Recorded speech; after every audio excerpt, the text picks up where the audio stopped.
প্রিয় দর্শক, the great ওয়াল শোতে স্বাগত জানাচ্ছি। সেই সঙ্গে সবাইকে চীনা বসন্ত উৎসবের শুভেচ্ছা। ছুঁচিয়ে খোয়াইলা। সাংস্কৃতিক বৈচিত্র্যে সমৃদ্ধ চীনের প্রতিটি অঞ্চলেই ভরপুর নিজস্ব উৎসব আর অনন্য ঐতিহ্যে। তাই তো চীনকে বলা হয় উৎসবের দেশ।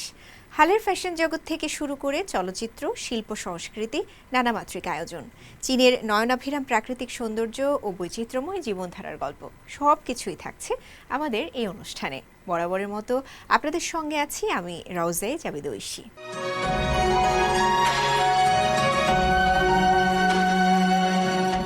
ঘোড়ার বছরে পা রাখার সঙ্গে সঙ্গে আলো, রং আর ঐতিহ্যের মহোৎসবে মেতে উঠেছে চীন।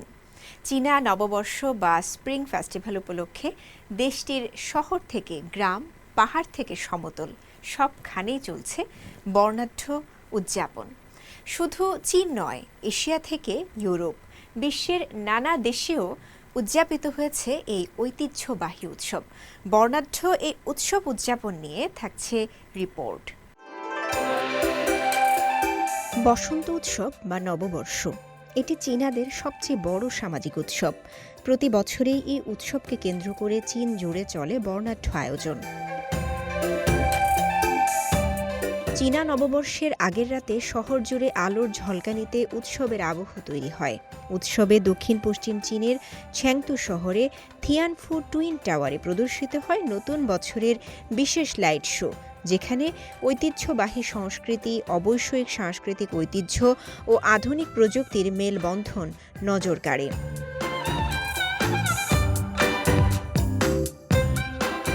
উত্তর চীনের হপেই প্রদেশের ওয়েসিয়ান কাউন্টিতে রাস্তা জুড়ে ঝুলছে লাল লণ্ঠন ও রঙিন আলো। ইউন্নান প্রদেশের ঐতিহাসিক লিচিয়াং ওল্ড টাউনে ঐতিহ্যবাহী পোশাকে মানুষজন বনফায়ার করে নেচে গেয়ে বিদায় জানায় পুরনো বছরকে। উত্তর পূর্ব চীনের মুতানচিয়াং শহরে তুষার ঢাকা প্রাকৃতিক দৃশ্যের মধ্যে লাল লণ্ঠন আর ইয়াংকু নাচে মুখরিত হয়ে ওঠে রাজপথ। এদিকে চিলিন প্রদেশের ছাংচুয়ান শহরে আতশবাজিতে আলোকিত হয় রাতের আকাশ। ফুজিয়ান প্রদেশে ঐতিহ্যবাহী নানচিং থুলো কমপ্লেক্সে স্থানীয় বাসিন্দা ও পর্যটকেরা একসঙ্গে নববর্ষের প্রহর কাটান। সং ও ইউয়ান রাজবংশের সময় থেকে গড়ে ওঠা ফুজিয়ান থুলো 2008 সালে ইউনেস্কো বিশ্ব ঐতিহ্যের স্বীকৃতি পায়।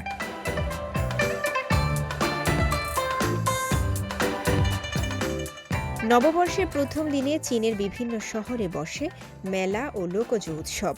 হনান প্রদেশের চাংচৌ শহরে অবৈষয়িক সাংস্কৃতিক ঐতিহ্যবাহী বাজার ও বর্ণাঢ্য শোভাযাত্রা নজর কাড়ে দর্শনার্থীদের। চীনে উৎসবগুলোতে ফুলের বাজার সবসময় খুব চাঙ্গা হয়ে ওঠে। দক্ষিণ চীনের শেনচেন শহরে ফুলের বাজারে দেখা যায় উপচে পড়া ভিড়। চিয়াংসু প্রদেশের ইয়ানচেং শহরে ড্রাগন ও লায়ন ডান্স মাতিয়ে তোলে দর্শকদের।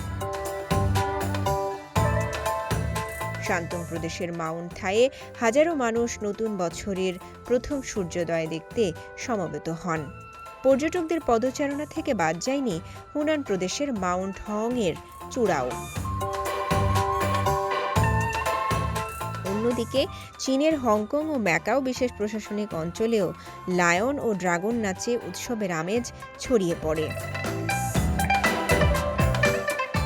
এছাড়া চীনের গণ্ডি ছাড়িয়ে বিশ্বজুড়ে উদযাপিত হয় স্প্রিং ফেস্টিভ্যাল। লাওসের রাজধানী ভিয়েন্তিয়ানে চীনা দূতাবাসের উদ্যোগে আয়োজিত কনসার্টে অংশ নেন দেশটির প্রেসিডেন্ট। নেপালের পোখারায় চীনা সাংস্কৃতিক দলের পরিবেশনা দুই দেশের সাংস্কৃতিক বন্ধনকে আরও জোরদার করে। উৎসব উপলক্ষে থাইল্যান্ডের ব্যাংককের চায়না টাউনে ঘোড়া আকৃতির লণ্ঠনে সাজানো হয় রাজপথ।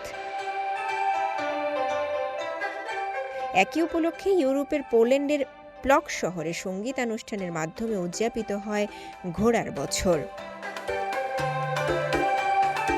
রওজে জাবিদ ঐশী, সিএমজি বাংলা।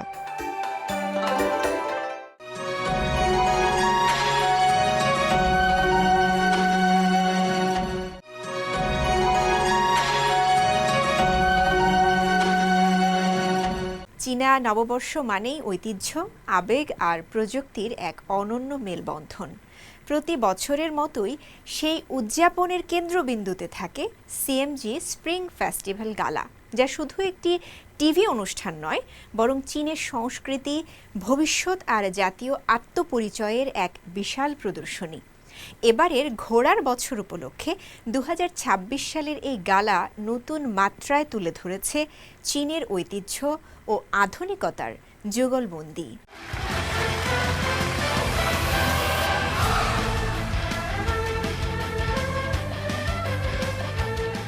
বরাবরের মতো এবারও জাঁকজমকপূর্ণ আয়োজনে চীনা বসন্ত উৎসব গালা ২০২৬ সম্প্রচারিত হয়েছে।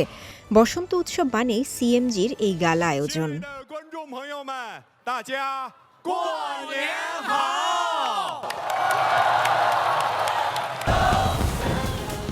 ৪ ঘণ্টারও বেশি সময় ধরে চলা এই বর্ণাঢ্য অনুষ্ঠানটি বিশ্বের নানা প্রান্তের দর্শকদের জন্য ছিল এক সাংস্কৃতিক ভোজের মতো। এবারের গালার মূল থিম ছিল ঘোড়া ছুটে চলেছে অপ্রতিরোধ্য গতিতে, যা ঘোড়ার প্রতীকী শক্তি, অগ্রগতি, অধ্যবসায় ও আত্ম উন্নয়নের বার্তা বহন করে।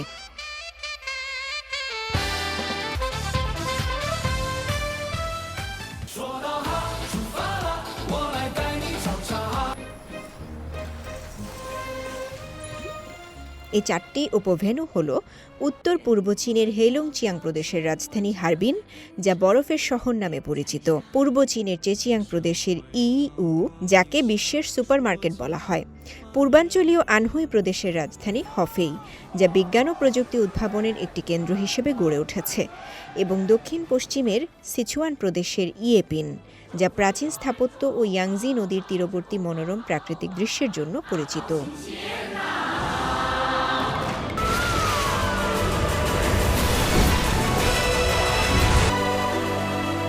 এছাড়া সিএমজি প্রথমবারের মতো ব্যবহার করে কৃত্রিম বুদ্ধিমত্তা দিয়ে তৈরি কন্টেন্ট ভিত্তিক রিয়েল সিন স্পেশাল ইফেক্টস, যা চীনের প্রযুক্তিগত অগ্রগতির শক্ত বার্তা দেয়।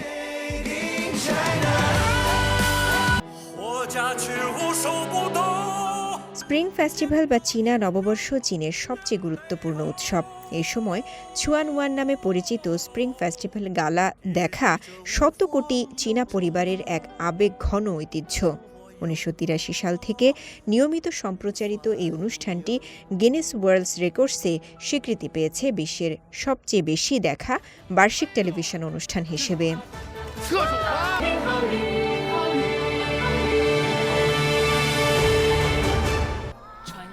২০২৪ সালের ডিসেম্বরে স্প্রিং ফেস্টিভ্যালকে ইউনেস্কোর মানবতার অবশ্যই সাংস্কৃতিক ঐতিহ্যের প্রতিনিধি তালিকাতে অন্তর্ভুক্ত করা হয়, যা এই উৎসবের বৈশ্বিক সাংস্কৃতিক ঐতিহ্যকে আরও দৃঢ় করেছে।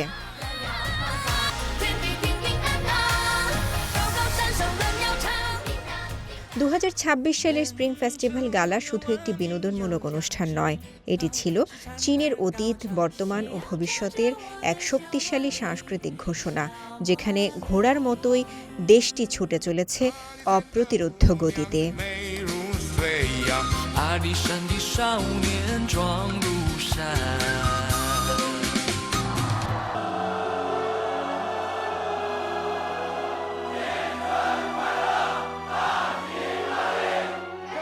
রওজে জাবিদ ঐশী, সিএমজি বাংলা।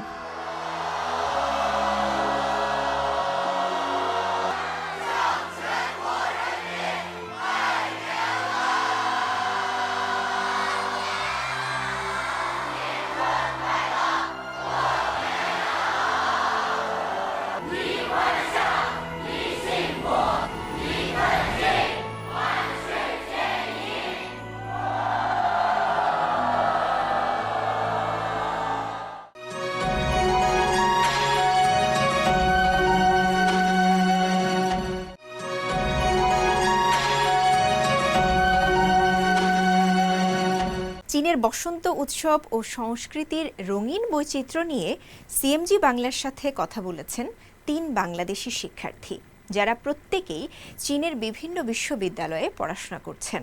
চীনের বসন্ত উৎসবকে ঘিরে তাদের ব্যক্তিগত অভিজ্ঞতা ও পর্যবেক্ষণ উঠে আসে সে সাক্ষাৎকারে। যারা আছেন আমার সাথে আছেন আরিফুল হক, তিনি পিএইচডি করছেন the 7th affiliated hospital of Sun Yat sen University, Shenzhen, China. এরপরে আছেন আমাদের সাথে মানসুর জিসান আছেন, তিনি এখন পড়াশোনা করছেন Nanjing University of Aeronautics and অ্যাস্ট্রোনটিক্সে সিএসসি নিয়ে। জি। আমার সাথে আছেন মাইমুনা খাতুন মিমি, আছেন চংচিং ইউনিভার্সিটিতে পড়াশোনা করছেন কম্পিউটার সায়েন্স এন্ড টেকনোলজি নিয়ে। আমি একটু শুরুতে আসলে আরিফুল হকের কাছে একটু যেতে চাই। এই যে বসন্ত উৎসব, আমি শুরুতে একটু বসন্ত উৎসব কেন্দ্রিক প্রশ্নই রাখি, যেহেতু একদম আমরা বসন্ত উৎসবের ছুটির মধ্য দিয়ে যাচ্ছি। এবারের উৎসবটা আসলে কেমন যাচ্ছে, এবং প্রতি বছরই যখন আপনারা এই যে পরিবার ছাড়া সেখানে উৎসব করেন, কিন্তু এই উৎসবের অনুভূতিটা আসলে কেমন, বাংলাদেশের সাথে আহ ওই দেশের সংস্কৃতিটাকে আসলে কিভাবে মিলান? যেহেতু আমি অনেক বছর চায়নাতে আছি, সেহেতু প্রতি বছরই চীনের বসন্ত উৎসবে এখানে থাকা হয়। তো বসন্ত উৎসবে যে জিনিসগুলো আমাকে সব থেকে বেশি টানে বা সব থেকে বেশি আনন্দ দেয়, সেটা হচ্ছে আপনাদের, এটা হচ্ছে ফ্যামিলি একটা রিউনিয়ন আছে চায়নাতে। প্রতি বছর মানুষ নারীর টানে তাদের বাসায় চলে যায়। সো এই বিষয়গুলা খুবই গুরুত্বপূর্ণ একটা ফ্যামিলি বন্ডিংয়ের জন্য। চায়নাতে যখন আপনার নিউ ইয়ারটা শুরু হয়, তখন এক প্রভিন্সের মানুষ অন্য প্রভিন্সে ছুটে চলে যায়, যেটা হচ্ছে আমাদের বাংলাদেশি ঈদের মতো অনেকটা। পরিবার পরিজন ছাড়া বসন্ত উৎসব উদযাপন করছেন, কেমন লাগছে? ভিনদেশি সংস্কৃতি আসলে কেমন লাগছে? ধন্যবাদ। সো প্রতি বছরই এই সময়টাতে এই সময়টাতে যেহেতু আমরা শিক্ষার্থী চায়নাতে, সো এই সময়টাতে আমাদের ভ্যাকেশন থাকে। সো এই সময়টাতে যেটা হয় নরমালি আমাদের শিক্ষা জীবন থেকে আমরা যেটা দেখতে পাই যে আমাদের সব স্কুল, ইউনিভার্সিটি, সকল শিক্ষা প্রতিষ্ঠান প্রায় ২ মাসের জন্য, যেহেতু এই বসন্ত উৎসবটা মূলত চাইনিজদের আহ পরিবার কেন্দ্রিক একটা উৎসব এবং নিজের পরিবারকে মিলে একসাথে আমরা যেমন আমাদের ঈদে সব পরিবারের মানুষজন, আত্মীয় স্বজন সবাই একসাথে হয়ে একই পরিবারের সবাই একসাথে দিবসটা উদযাপন করি অথবা অনুষ্ঠানটা উদযাপন করি, তো চাইনিজরাও সেরকমই করে। তো এই সময়টা আসলে যেটা হয় যে পুরা চায়নাতে একটা হই হুল্লোড় সৃষ্টি হয়ে যায়, যেটা হচ্ছে আতশবাজি ফোটে চারিদিকে, দেন পরিবারের সবাই একসাথে বসে খাবার খাওয়া, আরো ওদের অনেক রীতিনীতি আছে যেগুলো হচ্ছে ওনারা পালন করেন। সো একজন ফরেন স্টুডেন্ট হিসেবে চায়নাতে আমরাও যেহেতু পরিবারের বাইরে এখানে থাকি, বাট এখানে আমাদের আরেকটা পরিবার তৈরি হয়, যেহেতু অনেক বছর ধরে এখানে আছি।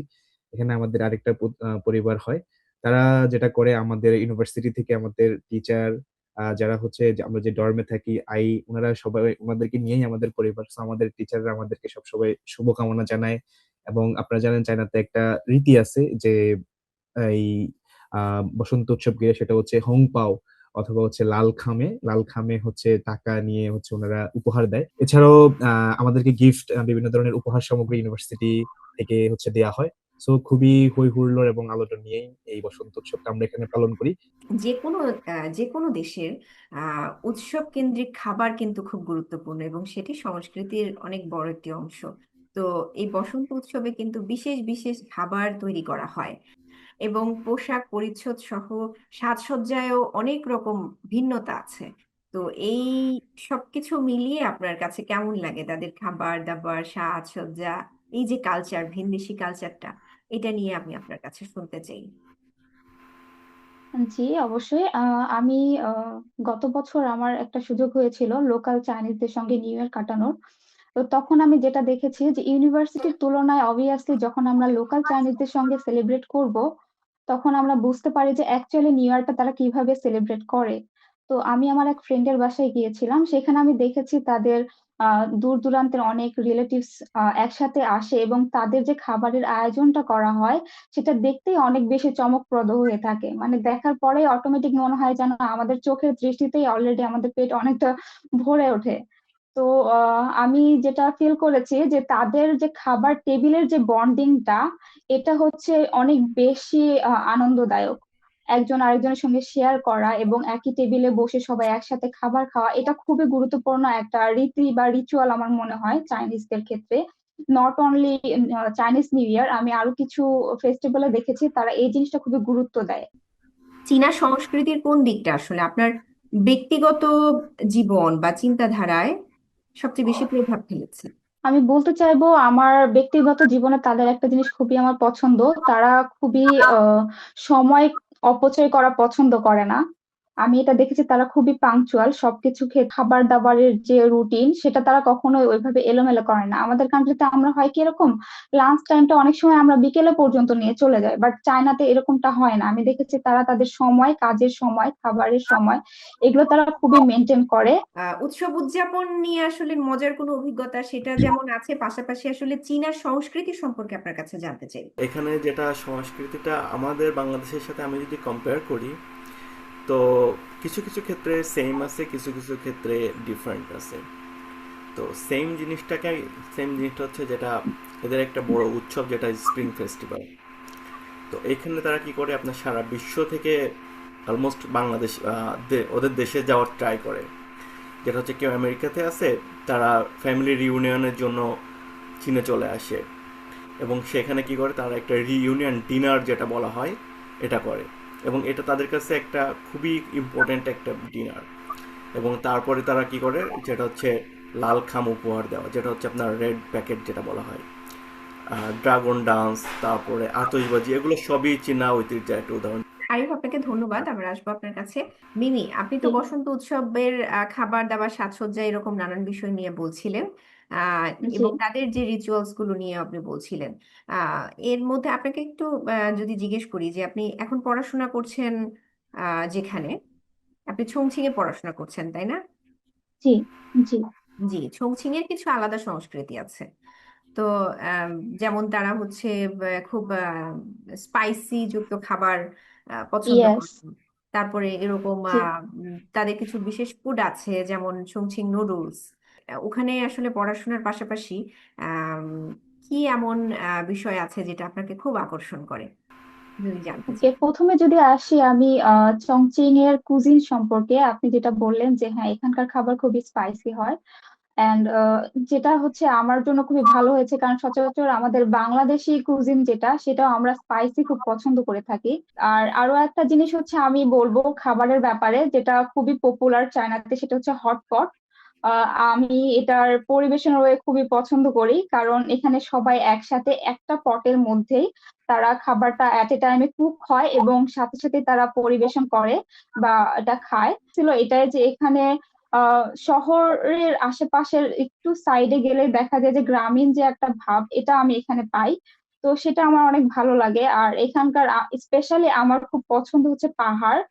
এ পর্যায়ে আসলে আপনার কাছে একটু জানতে চাইবো, বা বাংলাদেশি শিক্ষার্থী হিসেবে চীনে যখন পড়াশোনা করছেন, আহ, তখন আসলে ওখানে পড়াশোনা শেষ করে চীনেই কি কিছু করার চিন্তা ভাবনা, নাকি আসলে ওখানকার যে পড়াশোনা সব শেষ করে আসলে বাংলাদেশে ফিরে এসে বাংলাদেশ নিয়ে আসলে কোনো পরিকল্পনা আছে?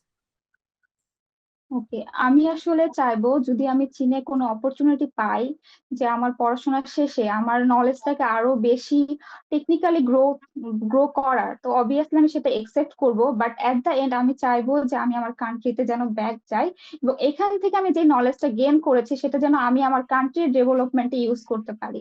তো সেক্ষেত্রে আমরা যারা বিদেশে পড়তে আসি, তা আমাদের প্রথম চিন্তা থাকে যে না, আমরা বাইরে থেকে যেটা শিখছি, আমরা আমাদের দেশে সেটা আমরা পরিবর্তন করতে পারি কিনা, বা আমাদের এই গবেষণা বলেন বা আমাদের শেখা বলেন, আমাদের শেখাগুলো আমরা বাংলাদেশে প্রয়োগ করতে পারি কিনা, বা আমরা সেই পরিবর্তনটা চাই কিনা। তো আমাদের শেখার বা আমাদের বাইরে আসার মেন উদ্দেশ্য হচ্ছে আমাদের দেশকে সার্ভ করা। আমরা একটা দেশ যখন আমাদের নিয়ে বেনিফিটেড হচ্ছে, আমরা কেন সেই বেনিফিটটা আমরা আমাদের দেশে দিতে পারবো না? তো এই চিন্তাধারা থেকে অবশ্যই আমাদের আহ, চিন্তাগুলো চলে আসে যে আমরা বাংলাদেশের জন্য কি করব। আমাদের এখানে পড়াশোনা শেষ করে, আমাদের এখানে কাজকাম শেষ করে অবশ্যই আমরা বাংলাদেশে ব্যাক করব, এবং বাংলাদেশকে আমাদের সেই পর্যায়ে নিয়ে যাওয়ার আমরা ট্রাই করব। তো এই চিন্তাধারা থেকে আমাদেরও ভালো কিছু করার একটা তাড়না জন্মায়, যে না, আমরা দিন শেষে বাংলাদেশে ব্যাক করব এবং আমাদের দেশের জন্য আমাদের কিছু করব, আমাদের পরিবারের জন্য, আমাদের নেক্সট জেনারেশনের জন্য আমরা কিছু করব। এখানে অবশ্যই আমরা যে চায়নাতে পড়াশোনা করতে আসছি এটার এর পেছনে আমাদের কান্ট্রির, আমাদের দেশের অনেক বড় একটা ইনফ্লুয়েন্স আছে, দেশের একটা অবদান আছে। সেই অবদানটা আমরা সবসময় স্বীকার করতে চাই, এবং এখান থেকে লব্ধ যে জ্ঞানগুলো, এখান থেকে শেখা আমাদের যে জ্ঞানগুলো আহ একাডেমির বাইরে বিভিন্ন সাংস্কৃতিক এবং এছাড়াও যে পুরো চায়নার যে জার্নিটা, সেটা আমরা আমাদের পড়াশোনা শেষে আমরা হচ্ছে এখান থেকে যদি আরো কিছু প্র্যাকটিক্যাল জ্ঞান আমরা নিতে পারি, যেগুলো একাডেমিক গুলোতে আমরা শিখলাম, গবেষণা করলাম, পাশাপাশি আরো যদি কিছু প্র্যাকটিক্যাল কাজে যদি আমরা যোগ করে কাজগুলো নিয়ে আমাদের দেশটা, যেহেতু আমরা চায়নার মতো অতটা উন্নত না, কিন্তু আমরাও তো পিছিয়ে থাকতে চাই না। সো আমরা আমাদের দেশে আমাদের যেই লব্ধ জ্ঞানগুলো সেগুলো আমাদের দেশে আমরা ইমপ্লিমেন্ট করতে চাই। আমাদের দেশের যেই উইক পয়েন্ট গুলো আছে, যেই খাতগুলোতে আমাদের এখনো অবদান রাখার সুযোগ আছে। প্রিয় দর্শক, দ্য গ্রেট ওয়াল শো আজ এ পর্যন্তই। আমাদের অনুষ্ঠানটি টেলিভিশনের পাশাপাশি সোশ্যাল মিডিয়ার মাধ্যমে দেখতে www.facebook.com/cmg বাংলা এবং ইউটিউব চ্যানেল সিএমজি বাংলাতে ভিজিট করতে পারেন। পরবর্তী পর্বে নতুন কোনো আয়োজন নিয়ে দেখা হবে আপনাদের সঙ্গে। সে পর্যন্ত সবাই ভালো থাকুন, সুস্থ থাকুন। 再见。